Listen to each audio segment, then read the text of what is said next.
Welcome to the Grow Series podcast, where we talk about how AI, smart systems, and human connection help businesses grow faster with less stress. I'm your host, Josh Jackson, founder of Red Letter AI.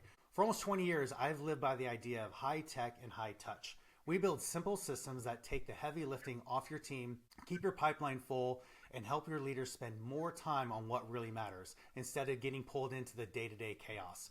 So if you're a business owner who wants more clarity, more control, and easier growth without needing to hire more people, you're in the right place. Well, today, I'm joined by Korena Keys, founder and CEO of Key Media Solutions, one of the most trusted digital agencies in the country. Korena has been leading the way in digital media since the early 2000s, long before most agencies understood where the industry was headed. She's built a multi-million-dollar company across many clients in the US and has a team of 14 experts and a growing reputation for making digital marketing simple, clear, and effective.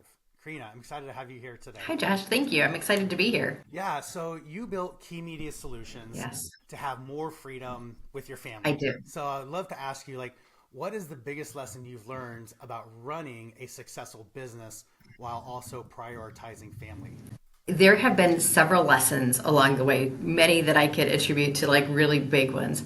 But I think overall, like you said, I did do this because I really learned that as my kids got older, they needed me to be more present than they ever did as toddlers. Like they just need that presence. And so I needed the flexibility that wasn't available to me in full service advertising. And I think for me, the biggest thing is just learning how to still time manage because it can still run away. Like there can still be a lot of demands and still trying to find that blend that exists between your professional life and your career and the demands of the business with those demands of the family and activities and sports and homework and meals and all of the things that family time takes as well. And so I think the biggest challenge to overcome for me personally was finding that right blend. And I say blend because balance doesn't exist. I don't believe in balance. There's no such thing. Right. Yeah. Yeah. So you have your family, and then you have your business family. Yes. So what's been the secret to keeping a team of 14 people strong and focused while serving so many clients? For us, it really has been just living our core values every single day. It's like having really defined core values. And we use those core values not just as something that's on our website, but we use those core values to hire people. We use those core values to offboard people if they're not in alignment. But we also use them to set we use them to set like the benefits that we have, the pay structures that we have, the PTO and vacation time that we have, the flexibility within our work day, but also to set expectations around showing up, being present, being reliable, having some accountability, making sure that we still have quality assurances in place, but the flexibility to manage that priority that's facing us right now and just be really present where we're needed at that time. Gotcha.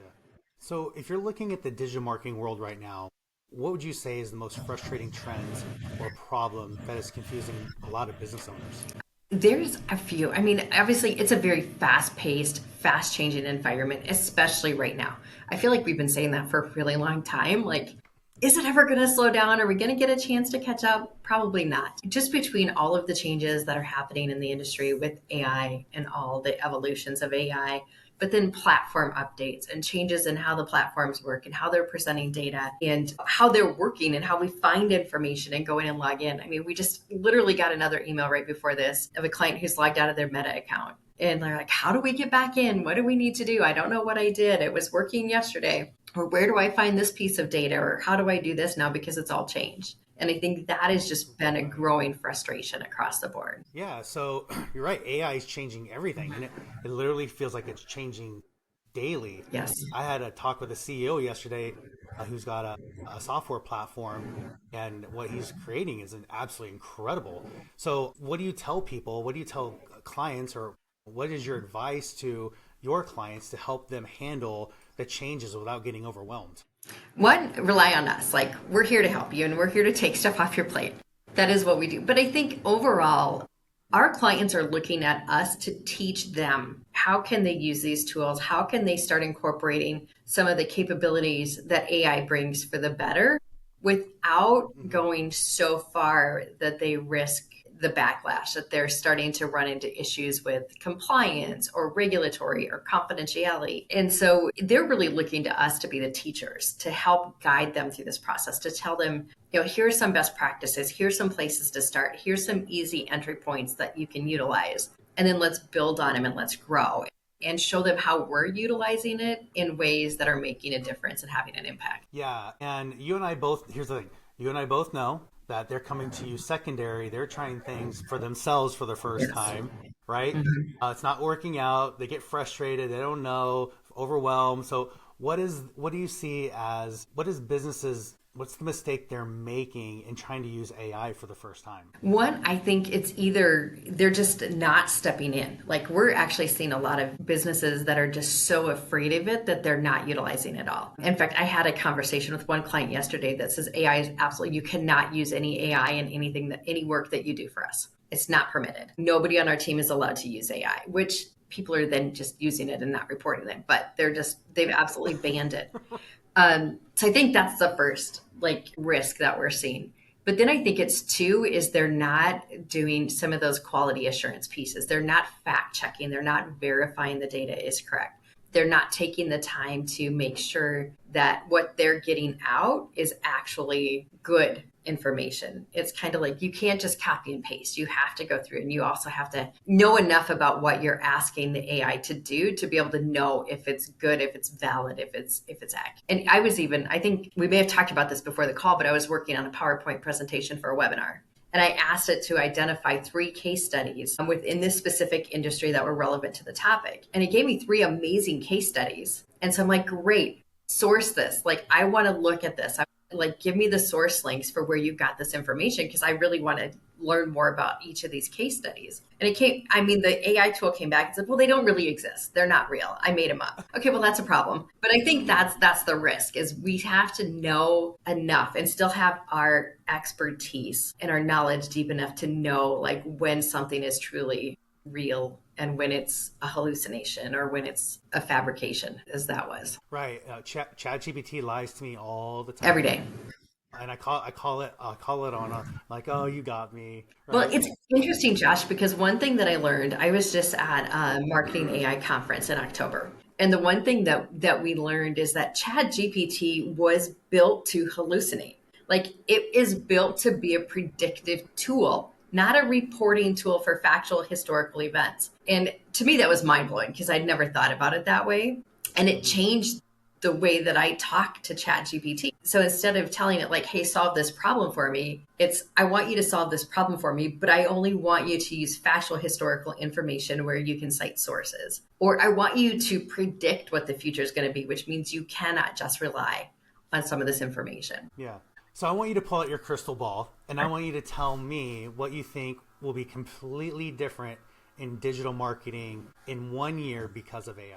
Well, this doesn't take a crystal ball to know search marketing, where we're going in search marketing and what's even happening in the groundwork that's happening this year is just completely flipping search as we know it on its head. It just is not going to exist in 2026 like we knew it in 2020. So I love it. So you brought up a really key term there, search marketing. You call it smart search. Yes. So tell us what that is and what that's. With how people are using AI tools, whether it's ChatGPT or Perplexity or Claude or whatever tool that people are using, and how they're using Google and Bing and Microsoft and all of those search tools is just not the same as what it used to be. The platforms are evolving. So those traditional search engines such as Google and Microsoft Bing, they're evolving to be more like the AI tools. And more people are relying on the AI tools than they are. Not quite. Google still has some market share, but it's definitely chipping away at their market share. But they're all moving away from keyword and intent type searches to really semantic and meaning. So it's more conversational. It's more about the overall context of what the person is asking and not necessarily what they're typing in. So in the paid search marketing, it really means that we can't just bid on keywords and have ad copy that stuffs those keywords into the ad copy to be able to show up, because that's not how search is now ranking the results and how the algorithms are working so that things show up. Likewise, websites that have relied heavily on repetitive content or quickly generated content and volumes of content that have focused on keywords and topic ideas are also not going to show up organically. The two worlds that have existed as different pillars and different channels on a plan, if you will, have really kind of merged. And one is not going to be very successful if it doesn't have the other. So our solution to that is what we're calling Smart Surge. And it's really unifying those two different channels that have traditionally been separate teams, separate budgets, separate goals, have really converged into one channel. And they have to work together in the future to be successful and to continue to show up wherever people are looking for answers. Wow. So tell me a little bit about the companies that you typically work with using this smart search. Are they have to be super big companies or medium sized? Like, kind of describe the kind of companies that you work best with. So most of our companies are small to mid-sized companies. Specifically, we work a lot in financial services, manufacturing, and then just like public service, like public health type of areas. And it really is impacting all of those, no matter the size, no matter the industry.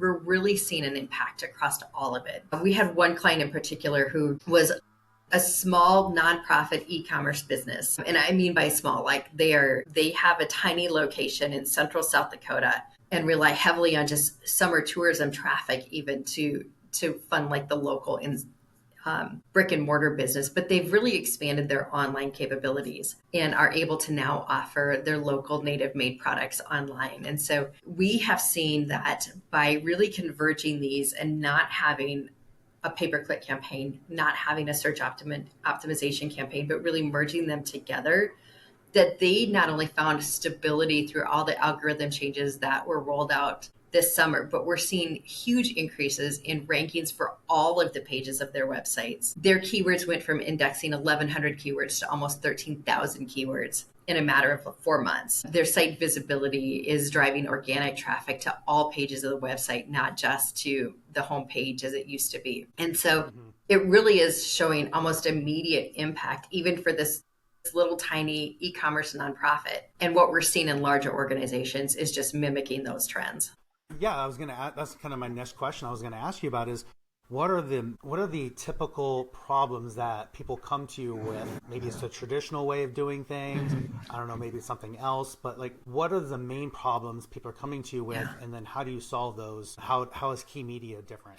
Yeah, and I think recently for us, it really has been, people are starting to notice that because of all these changes that are happening in the search realm, organic traffic is dropping off. They're seeing, 20 to 40% declines in organic traffic, that they're seeing their cost per clicks are increasing no matter how they optimize a campaign, no matter how many times they update keywords or change their ad copy, their cost per click is increasing and the number of clicks that they're getting from their budget is decreasing. They're really struggling to figure out why is my traffic changing? Why are we dropping off? What is happening and what are we doing wrong? When ultimately it's not that they're doing it wrong. It's just the industry, the algorithms, the processes have all changed on the back end. And we need to shift how we're doing them to still be relevant and to still maintain growth in those areas. Awesome. So if we're sitting down a year from now and we're talking, what does success look like for you over this next 12 months?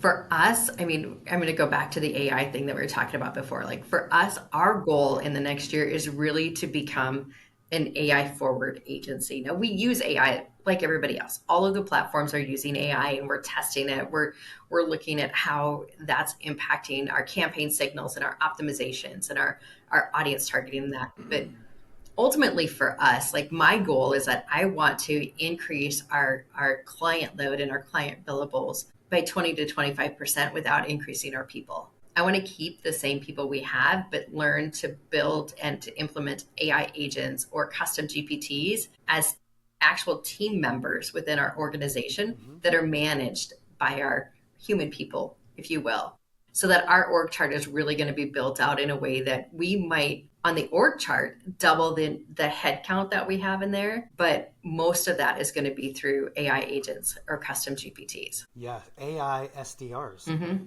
Yeah. Right. Yep. So that kind of leads me. I like to finish up the podcast asking a couple pay it forward questions, and what you just said goes along with the thing I want to ask you. So if you're giving advice to a business owner who wants to grow without hiring new people. They want to start including AI. What's the first things they should be doing now? What are you doing now? Yeah, so actually what we're doing right now, and it went out yesterday, is we're surveying our entire team, and we're asking really deep questions like, what is the processes that you do every single day? What are those things that you do that are repetitive tasks that take time but not a lot of brain power, if you will? What are some things that are frustrating for you in your daily activities, in your daily world? If you had a choice of spending time somewhere, where would you spend the most time that you think would provide job satisfaction and value? So we're trying to understand for every single person on our team is, where are those places where we can create some automations or some custom GPTs that would take some of the frustrations off their plate, reduce duplicate efforts, especially like nobody should ever copy and paste anymore. If you're putting data in a spreadsheet and copying it to a PowerPoint for a presentation, like, waste of time. That should not be a task that needs to be done. We have our COO put together a list of reports that she does every month, and it's like 20 reports long. And it takes her half of the month just to compile all these reports. So that's one area where we're doubling down. Like, where can we apply some agents or some tools or automations that will eliminate 90% of that work? So you just need to fact check and make sure that the information is being pulled correctly. And you just now manage the tools versus actually applying the time. So just start in the biggest pain point, test it, apply it, and then do it again. That's awesome. And I wish every company had that same mindset. Make my life a lot easier too. It's very exciting. I'm so excited about the opportunities that are there. I'm here for it. So let's go. So for you personally, what is the best piece of business advice you have ever received? This is going to sound ridiculous, but it's ask for forgiveness and not permission. Don't wait for somebody to tell me it's okay to do it. Just keep doing it until somebody tells me that I can't. It's fantastic. Yeah, don't wait around for others. GSD. Yeah. And honestly, I tell my team that all the time. I'm like, don't wait for me to tell you or give you permission. If you think something needs to be done, you know what the boundaries are, you know what our core values are, you know what the expectations, you know how to report. If something doesn't go as we expect it to go, just do it. Just do it and report later what you did. Yep. That's great. Awesome. And then lastly, second to last, if you had a chance to talk to your 15-year-old self today, what would you tell her?